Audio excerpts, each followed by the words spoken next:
Mesdames et messieurs, bonjour, bienvenue dans cette nouvelle édition Les Échos du Vietnam. À travers ce magazine, nous avons le plaisir de vous faire découvrir des informations riches et actualisées sur la vitalité, la culture, le pays et le peuple du Vietnam d'aujourd'hui. Découvrons tout de suite les principaux contenus au sommaire de cette édition.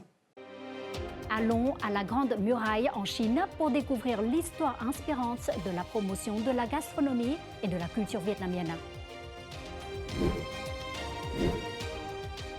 Depuis 20 ans, Nicolas Lemonnerie s'emploie à préserver l'architecture française à Dalat, un héritage culturel précieux de la ville.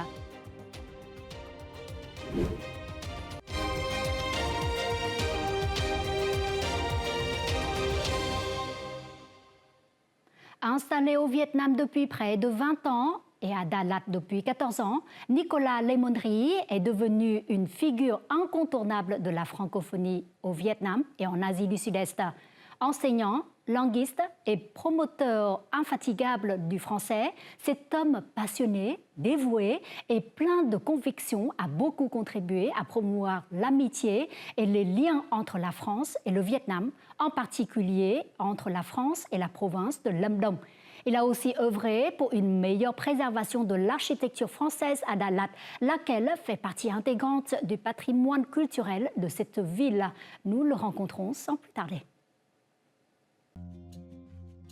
Nichée sur les hauts plateaux du Lang Biang, la ville de Dalat conserve une forte empreinte française. Ses anciennes villas, ses jardins fleuris et ses habitants si doux et hospitaliers ont immédiatement séduit Nicolas Lemonnerie lorsqu'il y est arrivé pour la première fois il y a 14 ans. Ayant décidé de s'installer à Dalat avec son épouse vietnamienne, Nicolas y a fondé Antenne, le premier centre francophone de la ville. Il a aussi écrit Comprendre les Vietnamiens.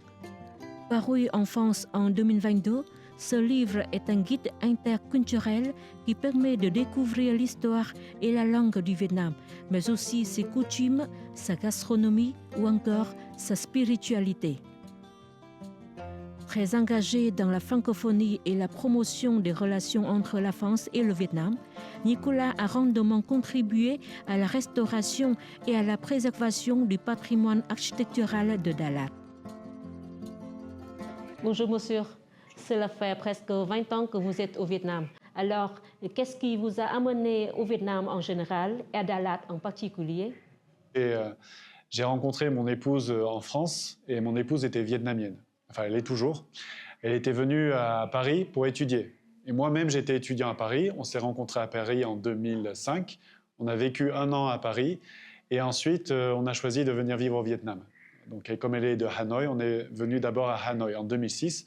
Et on a vécu 5 ans à Hanoï. Ce qui a capturé effectivement mon cœur la première fois que j'ai vu Dalat, c'est...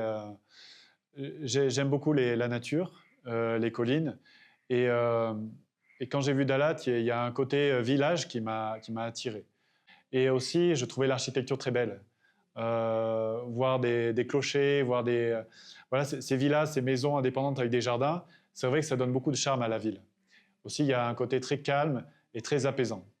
Vous avez été décoré par l'ambassadeur de France au Vietnam. Alors, qu'est-ce que cette décoration signifie pour vous? Alors d'abord, j'ai été très surpris de cette décoration. Elle est survenue quelques mois après une visite de l'ambassadeur de l'époque, en 2020. C'était Nicolas Varnery, l'ambassadeur Nicolas Varnery. Avec lui, nous avons organisé une remise de plans. C'était des plans qui étaient conservés à côté de Paris, en France. Et c'était des plans du palais de Bao Dai, le palais 3 actuellement, Zingba. Et donc c'est très précieux parce que la ville de Dalat et la province de Lâm Đồng souhaitent restaurer le palais 3 et ils n'avaient pas ces plans-là. Donc nous avons trouvé le fils de l'architecte qui avait dessiné les plans.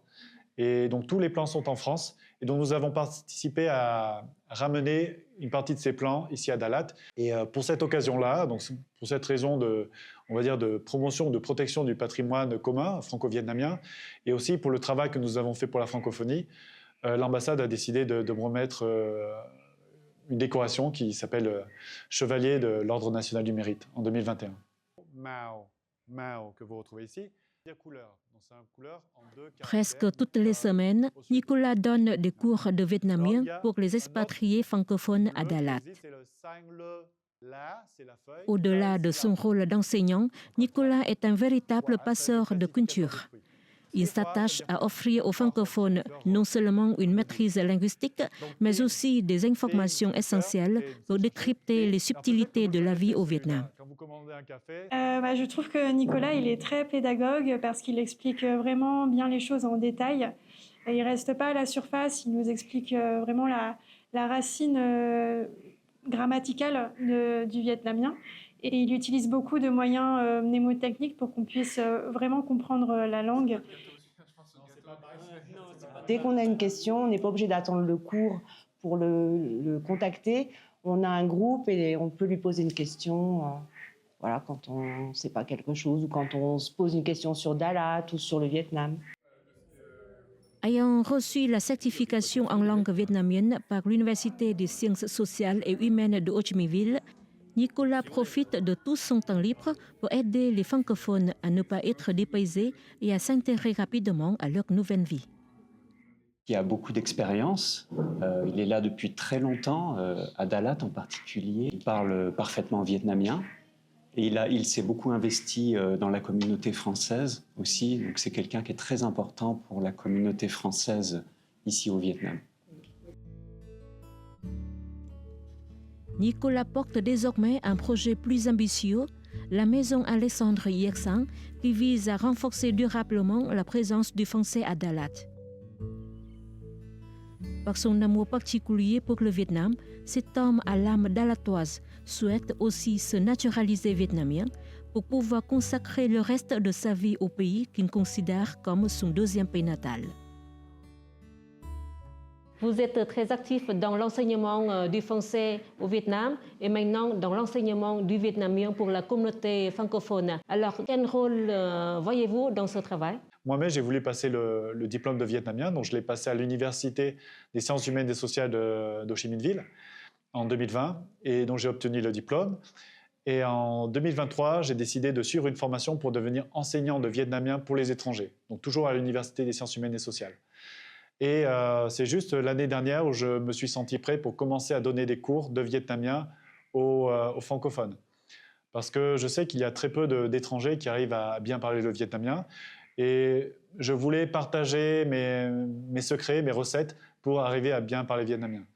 Ensuite, je crois que le français est beaucoup enseigné au Vietnam, mais le vietnamien est très peu enseigné en France ou aux Français. Parce que je n'enseigne pas le vietnamien qu'aux Français de Dalat et aux francophones de Dalat, mais j'enseigne en ligne surtout. Et donc j'enseigne à même des francophones qui sont en Nouvelle-Calédonie, par exemple, ou en France, ou à Saigon. Dans les temps à venir, qu'est-ce que vous souhaitez faire pour renforcer encore la communauté francophone à Dalat et pour renforcer les liens franco-vietnamiens? Nous, renforcer les liens entre la province de Lâm Dong et la France, c'est quelque chose que l'on souhaite depuis, avec mon épouse, depuis que nous sommes à Dalat, depuis 13-14 ans. Malheureusement, nous nous sommes aperçus justement que parce qu'il manquait, vous savez, à Da Nang, à Hue, bien sûr à Hanoï, à Thành phố Hồ Chí Minh, vous avez des instituts français, il y a des bureaux de la coopération, alors qu'à Dalat, il n'y a rien. Et quand nous avons vu ça, nous avons trouvé ça vraiment injuste. Quand nous avons créé le centre francophone, en fait, nous voulions créer peut-être un petit bureau pour la coopération. Donc c'était plutôt un bureau bénévole, mais nous espérions que cela débouche plus tard sur un vrai bureau de la coopération franco-vietnamienne ici à Dalat. Malheureusement, les années sont passées et ça n'a pas pu se faire, mais malgré tout, donc, l'ambassadeur Brochet a proposé de créer une association d'amitié francophone, donc c'est une association vietnamienne pour l'amitié avec les pays francophones, et nous espérons que les autorités de Lâm Dong donneront leur approbation pour la création de cette association d'ici la fin de cette année. Votre désir de vous naturaliser vietnamien, est-ce que c'est un simple geste administratif ou un choix profond pour faire de Dalat votre deuxième terre natale? C'est effectivement un choix très important pour moi, en tout cas d'essayer d'obtenir la nationalité vietnamienne. Je me suis installé au Vietnam et puis je me suis intégré à la société vietnamienne, j'ai appris la langue, j'ai appris la culture, je suis le culte des ancêtres, etc. Depuis que je suis au Vietnam, je fête le Tet, etc. Donc je me suis vraiment intégré à la société vietnamienne et je n'ai pas d'autre horizon pour le moment que de rester au Vietnam. Tôi yêu Việt Nam và tôi nghĩ rằng tôi sẽ sống ở đây mãi mãi. Je vous remercie de cet entretien et je vous souhaite bonne continuation de très bons succès au Vietnam. C'est moi qui vous remercie.